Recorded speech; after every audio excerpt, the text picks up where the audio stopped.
Tally Bally Ho!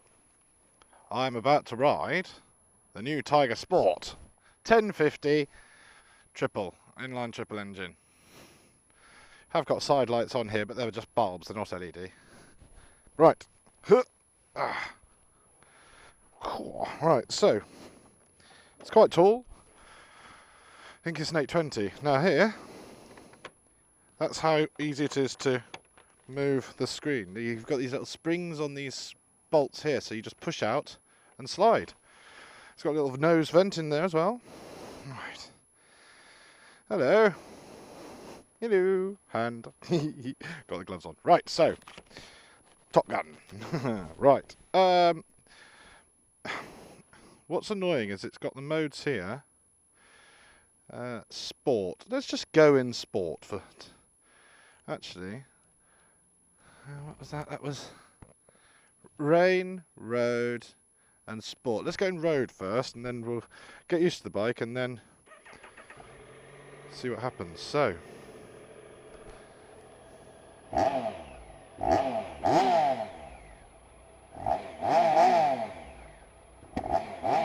quite a raspy exhaust. It's very odd. It's like a smaller bike almost. You haven't got a centre stand. Right, we'll do all that later. So, the mirrors, well, they're quite nice, but they're not brilliant. I mean, I think they're trying to be Rizoma Tomox. Anyway, we've got ABS, traction control, etc., etc. Nothing behind, off we go. Woohoo! God, the pegs are in a funny, but oh my gosh, it's so wide compared to Thrusty. Or Thruster, as in Thrust R, Thruxton R, Thruster. Try and get used to riding a Tiger again, I suppose. Okay. Ooh, the gear selector peg is very close to the bodywork. I have to sort of angle my left foot in a bit. Oh.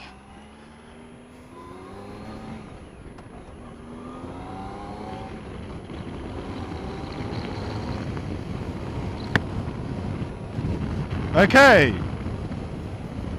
Well, it's very comfy. The seat's very soft, very comfy. Suspension's good. We'll get back to the suspension, but it is fully adjustable front. I think it's Showa forks, upside down forks, fully adjustable, damping, rebound, compression, etc., etc. Rear shock is adjustable in compression and damping, I believe. But I may be wrong, it could be fully adjustable as well. So yes, the screen, well, the screen's rather good, it works, it's tinted, that's nice, a bit stealthy. This is the matte paint, matte. It just feels very soft, matte paint. Still in two minds about matte paint, because I've heard horror stories about cleaning and things like that, especially people used to, about 5 years ago when people started black painting their BMWs and things. People were complaining about having to clean them very carefully with baby wipes and things like that. So it's all, yes. I don't know about that. We'll see what happens. So you can get a top box for it in either matte black or aluminium. Very similar, same design as the old Tiger Sport. So it's sort of rounded edges, funkier. You know, not like a Tiger Explorer where you've got. Tiger 800 where you've got all of the boxy aluminium things. Fairing seems to work very nicely actually. I'm very sheltered from the wind. I'm really quite hot now. And it's neat. It's very neat. It's rounded but not too wide.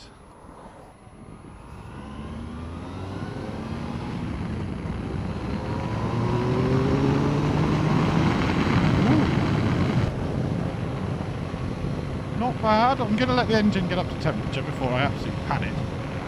So, trip 1 has a clock. I said clock! Average miles to the gallon.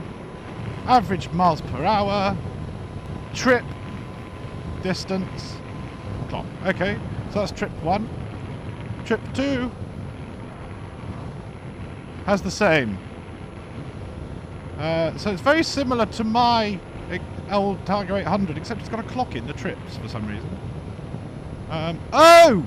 It's time of those trips. So that was 7 hours 46. of that trip. Okay, fair enough. And then we've got the info one, which is range, 54 miles to go. Full odometer, so this has done 250 miles now. Instantaneous fuel consumption. So that is that. Oh god. So we're in road mode. And yeah, the throttle's quite soft. There's a little bit. It's good. There's a little bit of play in the throttle, which is nice. I mean, that picks up absolutely fine in road mode. That really does. But I don't understand the exhaust note. You'll hear what I mean later. But it's kind of raspy. It's very odd. Very stable. I suppose it's a big bike. It is. Oh, what did we say? It's something like 226, 28 kilograms dry. So add in 20 litres of fuel. And oh no, it's 218 kilograms dry, that's right. Add in 20 litres of fuel, which is a 20 litre tank. 20 litre tank, just so you know. And add in, say, 3 or 4, maybe 3 litres of oil. Now, oil has a higher specific gravity than water, but petrol has a lower specific gravity of water. So you do, let's call that 3 kilograms of oil, 20 kilograms of petrol. So that's 23, which is 241 kilograms wet. Sorry, that took much longer than it should, but I'm trying to ride a motorbike at the same time as doing maths. It's like trying to fly a plane, and that's really difficult. Oh dear. But yes, 3,000 revs. It's a triple, so that's quite low revs. It redlines at 10,000 revs, but going along at 3,000 revs, 33 miles an hour in third, it's very comfortable. We've got cruise control, and we have hazard lights. Won't need those. It's not a Harley. That's going to become a catchphrase of sorts. I'm certainly not. I don't have enough subscribers to get real catchphrases. I mean, I've been saying Bally Ho for 3 years, 2 years. And it hasn't really caught on. So to say hazard lights, don't need those, it's not a Harley, that's a bit wrong. But yeah, that's weird. Yeah, I keep trying to change the gear selector with the sort of upper part of my foot rather than my toe, because it's quite a short gear lever, and it's very close to the bike itself, so it feels I have to twist my foot. I have to twist my toe into the bike. So it's a bit uncomfortable, but I suppose you'd get used to it. I seem to remember my old Tiger 800 was very similar. Right, let's have a look. Well, that's got some poke, hasn't it? So yes, the screen's at its highest? It's nearly at its highest, I think. Yes, it is. It's at its highest point, and the wind is hitting me. Well, it's not hitting me anywhere uncomfortable. It must be hitting me on my nose, sort of thing. So it works. And apparently these winglets here, nice little winglets. They're new. They're the ones on the Explorer 1200, the new one. They do a very good job. Got hand guards, obviously. Haven't got heated grips, but that's an optional extra. We'll go through accessories when I do the walk around.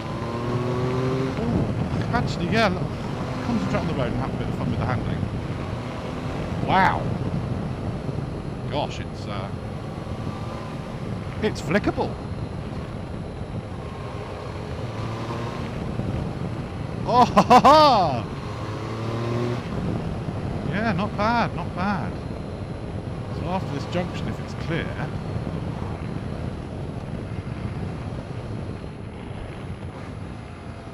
second, might pull a wheelie, I suppose.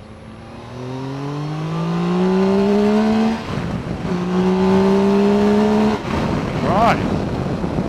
That's it's got some poke there. It's not it's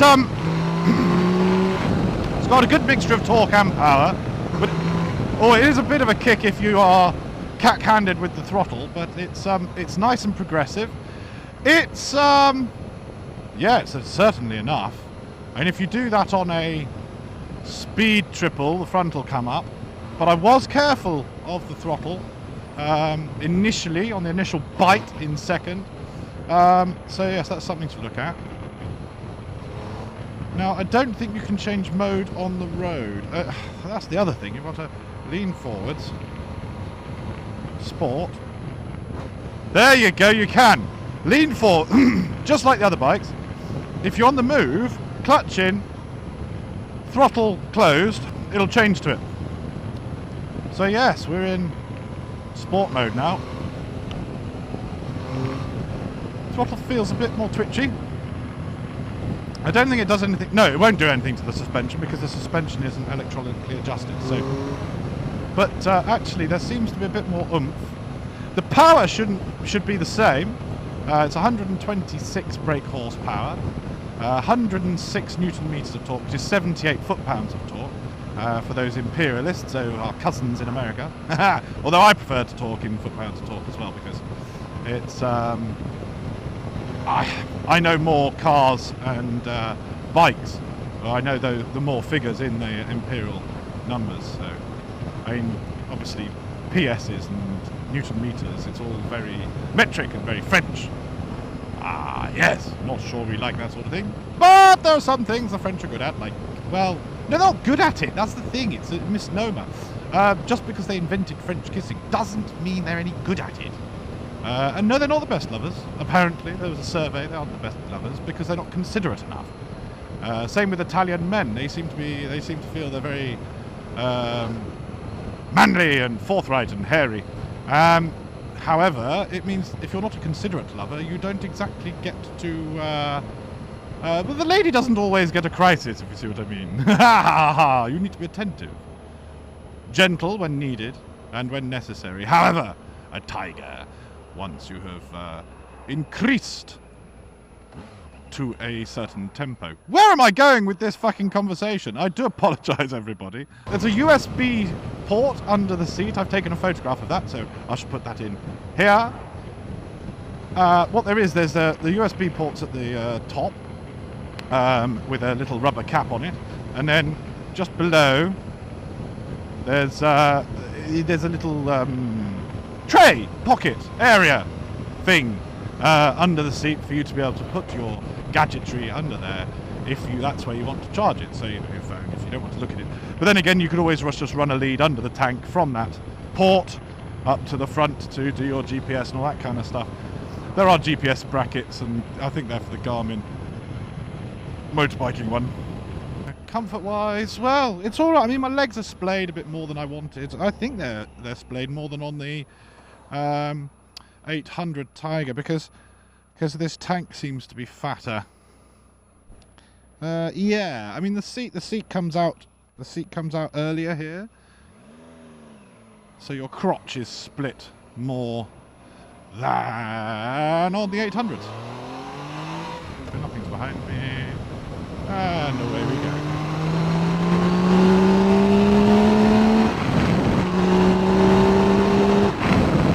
Well, that was all very friendly, very easy, quick, not as quick as the Speed Triple. It hasn't got the same power, hasn't got the same cams, hasn't got the same timing, and has got a lot more bits, you know. The Speed Triple, I think, was 213 kilograms wet. So this is a good, well, it's about almost 30 kilograms heavier. You can't really feel it. The bars are different. I think or are they?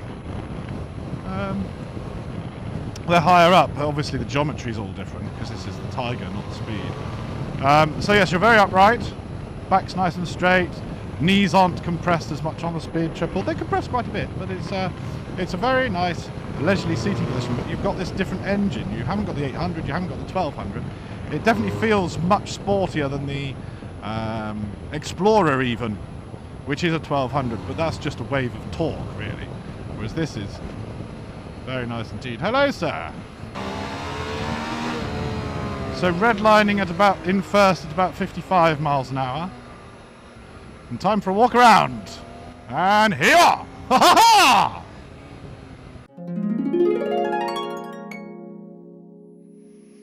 Right. So, it is time to do another walk around. So, Bally Ho, everybody. I suppose what we should do, really, is have a look. So you got a nice tea there. Nice tea. Yummy, yummy, yummy. Lights-wise, you've got a few. You've got side lights, which are up here. Yeah. You got headlights. Let's have a look. So they're the headlights there. Then we go to full beam on top.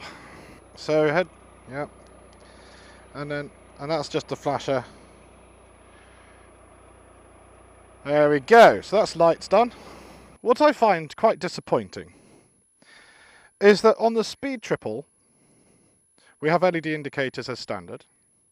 But on the Tigers, and this is the Tiger Sport, bloody bulbs again. And, you know, flimsy. They're the same ones that we've had on old street triples for nearly 10 years now. Sort it out, Triumph. Come on, this is the Tiger Sport. I know it's not an R, but it's still got to meant to have special stuff on it, hasn't it? And you've got these winglets here, which do work. You've got the screen, which works for once. It's a bit bigger than the one on my 800, which means it actually protects me from the wind. It's got this little lip at the top, which seems to work, the angle, which is good. So yes, finally, a screen on a sporty bike that does cover me. I'm 6'1", so that's good. It's nice to know. So mirrors. Again, not bad. They've shaped them so they're a bit more Rizoma Tomok or the other Rizoma mirror shape. They've got the nice T in the middle. However, someone complained about the mirrors, commented on one of my videos, saying, come on, sort it out. Well, it is a Tiger. It's meant to be used commuting and having fun and hooning around. So I think those mirrors would do. And if you want aftermarket ones, fine, get them. It's difficult to get bar end mirrors that will go on with handguards, you see, because this area here isn't really wide enough. Especially, I wouldn't want to start messing around with the throttle by wire as well. You know, the friction of it and all that kind of stuff. Handguards are as good as they were on the old Tigers, on my Tiger. So you've got the matte bit here, and you've got the gloss bit here. You've got the matte bit there. So they actually look, and they're pretty solid handguards. Certainly when I dropped my Tiger a couple of times off-road, they worked, didn't snap, didn't break, good solid handguards. So here we are, the adjustable suspension and the clocks. Why you couldn't have a mode button here like on the new Explorer, I don't know. It's the old clocks with the mode button up there, but with a different home button. I mean, they've changed the design a bit, but not much. Expansion tank is there for filling up your coolant. So I suppose that keeps the heat further away from you rather than it being under the seat like on a street triple. So that's quite good. Engine finish, fine. I mean, it's your bog standard new Triumph engine finish, so it's excellent. Not much I can say about that. The engine has had 104 changes to it. New cylinder heads, new piston design, new ports, bottom end, shell cases of the bearing cases, all that kind of stuff. They've all been redesigned and rebuilt. Strong, good engine. So basically same engine as in the new Speed Triple, but toned down a bit, possibly for longevity, but also maybe because in a bike that doesn't sit like the Speed Triple, maybe you don't want that much power. But I think then BMW would disagree with you. BMW would throw a 160 brake in this thing, wouldn't they? Yeah. Just looking at the styling of it, it's matte black with these swooshes of illuminous yellow with the rim tape. Not my kind of thing, but it's a Tiger Sport, so it's a modern, fast, do-anything bike. You can get top box panniers, all that kind of stuff. I've mentioned the top box. So in keeping with that usage, yeah, all right. It looks good. I'm quite, it's all right. It's got the floating radial front brakes, 4-pot Nissins, and on the back it's the twin-pot Nissin, which is just hidden underneath the rear wheel. Again, the thing I love about these bikes and the Speed Triple, the single-sided swing arm. Now the swing arm isn't as gorgeously made as the one on the Speed Triple. It's very functional. But the wheel looks lovely, and it's also got the wheel finisher in the middle of the hub, just like on the Speed triple. So this is the standard Sport. There's nothing extra on this. This is what you would get standard. As I said, USB under the seat. The seat's really nicely shaped. This bit, I mean, it feels nice. It's a bit rubbery, but it certainly looks the business. It's got the nice T branding on the seat there. And yes, you can lift the seat off. Looks quite comfortable for the pillion, actually. It's got this nice hump here for you to rub against. And again, the grab handles are, I mean, it's all this sort of speckled, matte, nicely finished. Same as the, can you see the speckles in there? It's almost like powder coating, really, isn't it? It's nicely done. Standard rear brake reservoir. You can always get an anodised one if that's your thing, but it's a brake reservoir. It works. And a fairly understated belly pan. I do like the way the pipes all collect. The 3 pipes collect down there very neatly. And at the front, you've got the radiator. There's no radiator cover as standard, but you can get one with the oil cooler just below it. Oil coolers tend to be a bit more robust. It's just a bit, because it's matte black, it's just a bit plasticky. That's my thing. But then again, I'm a classic bike enthusiast, really. LED rear light, but again, indicators, bulbs.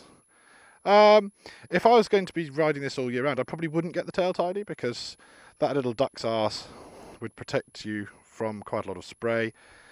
But that's a nice little gap. It does look nice design. Chain driven, obviously, and again, the swing arm is all right. Fully adjustable rear shock, and you've got the swing arm covers there. Nice little touches here on the pegs, but yes, look at the angle of where the gear selector is. I have to push my toe in like that. It's just a bit annoying, really. And that is about that.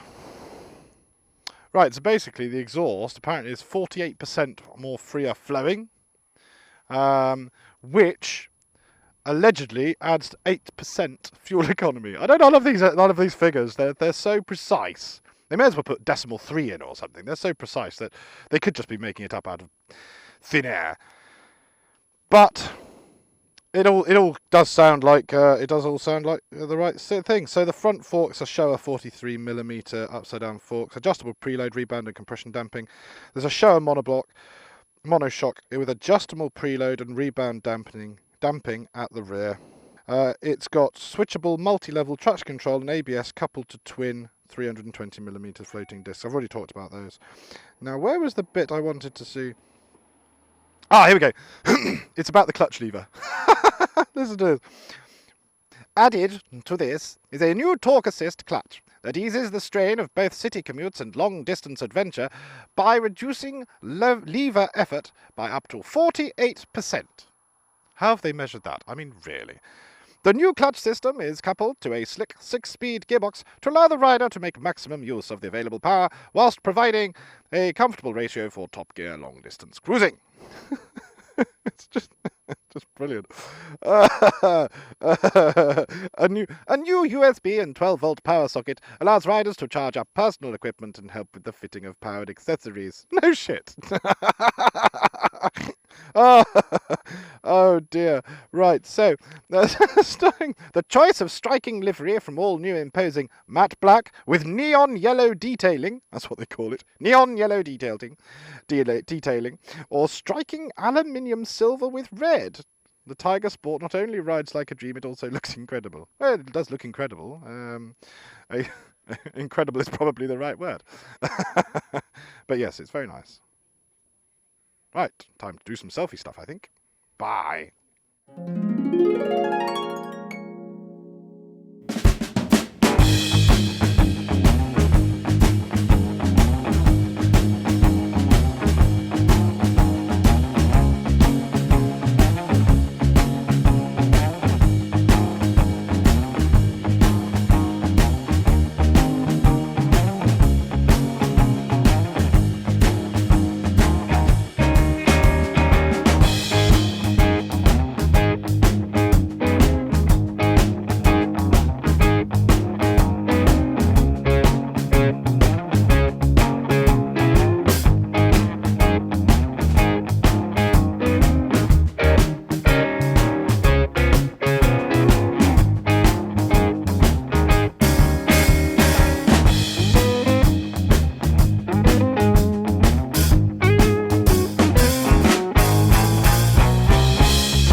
Right, selfie stick stuff done. The same fuel cap that's on the Explorer and the Speed Triple. Look at that. It's just the Triumph logo in a nice triangle.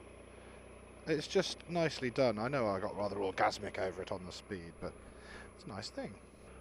Now, unlike my Thruxton, it stays in sport mode if that's what you want.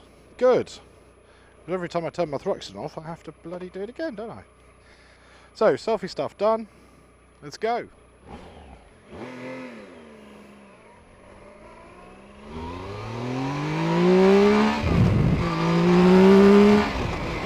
Now behind the screen I've still got, I still have my lid up. Look at that. Not bad.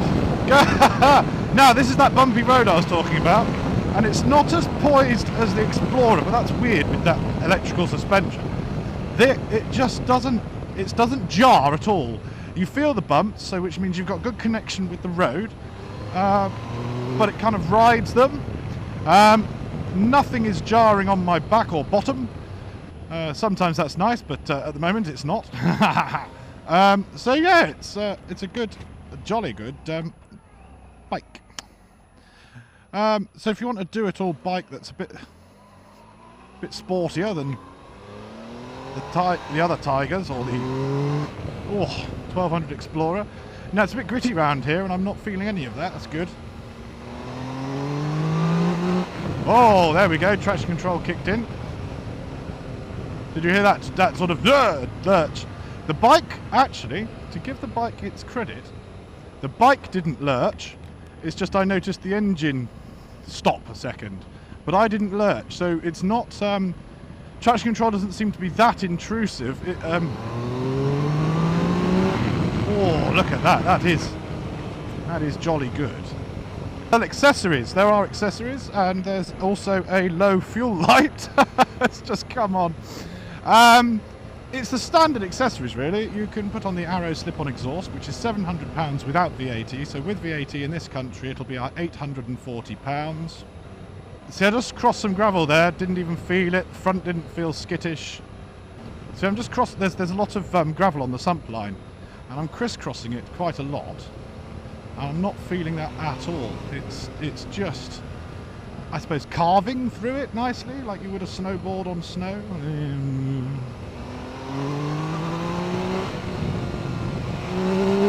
Oh, it's good. It's good.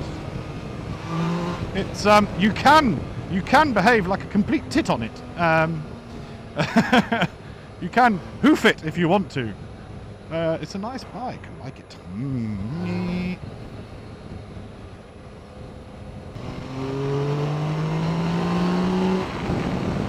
Well, that was a bloody easy overtake, wasn't it? I was in third gear, going from about 5,000 revs up to about 9,000 revs. It just didn't worry me that there was a car coming the other way because it was far enough away, and this bike does engender confidence. It really does. So motorway speeds, here we go. Very comfy, not much wind. There's a bit of wind on my neck. Other than that, very good. Jolly good. Yeah, nice bike. Very comfy. Oh, I could ride this all day. The wind isn't hitting my knees. It's hitting my shins, actually. But at least, because on a cruiser, the wind pushes your knees apart even further, so you can get a bit of groin strain on long distances with a good headwind, and, well, when you go as fast as I do, because I'm a tit. But this, even though your legs are slightly spread, the wind isn't pushing them any worse. So yes, you could ride this all day. It's very comfortable. The suspension's soft yet firm enough to give you a lot of feedback. There's a bump there. Yep, felt it. I suppose with the longer front forks compared to the Speed Triple, you do feel a bit more detached. And it is softer ride. But then, of course, you can change that with all of the different settings on the suspension. But handling-wise, this is a doddle to ride. So yes, this is the speed I'd be doing on a motorway. Chilled out, hit the cruise control. Excellent. Now, it's the same system as on my Tiger 800 that I had.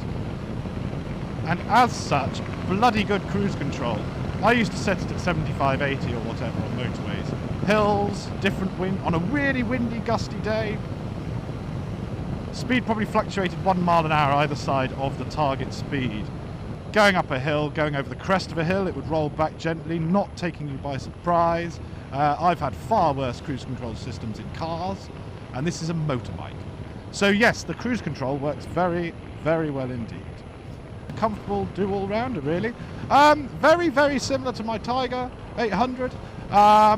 If I was in the market for this, well, when I rode the Explorer, I said I'd have got that if I could afford it. This is £10,300, basic. Add an exhaust, that's £11,000, so we're looking in the territory of my 800 XRT there, but it's got more power, therefore more fun. Actually, yes, I think this would suit me. The screen is better than on the Explorer, so actually, although the Explorer does have the first ever electronic adventure bike screen, but for the price, because I priced up an Explorer, it ended up being about £13,500 once I'd got a couple of nice little bits and pieces on it. This is 10.3. Now, even if I used all my stuff I wanted, I'd probably not break £11,500. So that's the same as my 800, and yet this is so much more. It's definitely... Oh, there's a lot more torque lower down. And yet, when you get over 7,000 revs, it opens up like a sports bike. That's nice. That's really good. Yes. If I was just upgrading my Tiger 800 to something... Because I bought the 800 thinking, oh, I might go off-road. We all know how that turned out.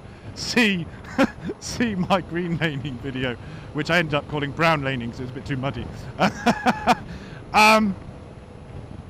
If I had absolutely no off-roading pretensions whatsoever, because it's a big heavy bike, I've learnt my lesson. The Tiger's too big for off-roading, really, unless you're going to munch global miles. I'd get this, in retrospect. Not this, this particular colour.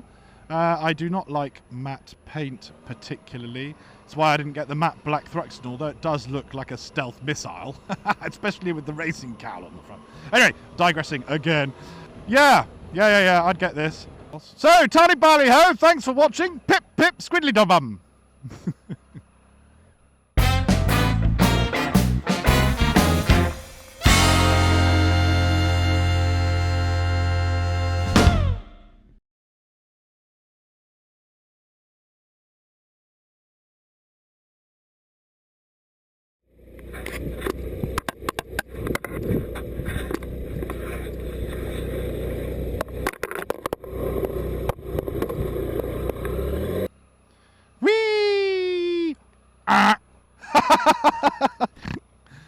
That's how you lock the front wheels, sort of. I was going slow enough for the ABS not to have a chance to kick in. Bye.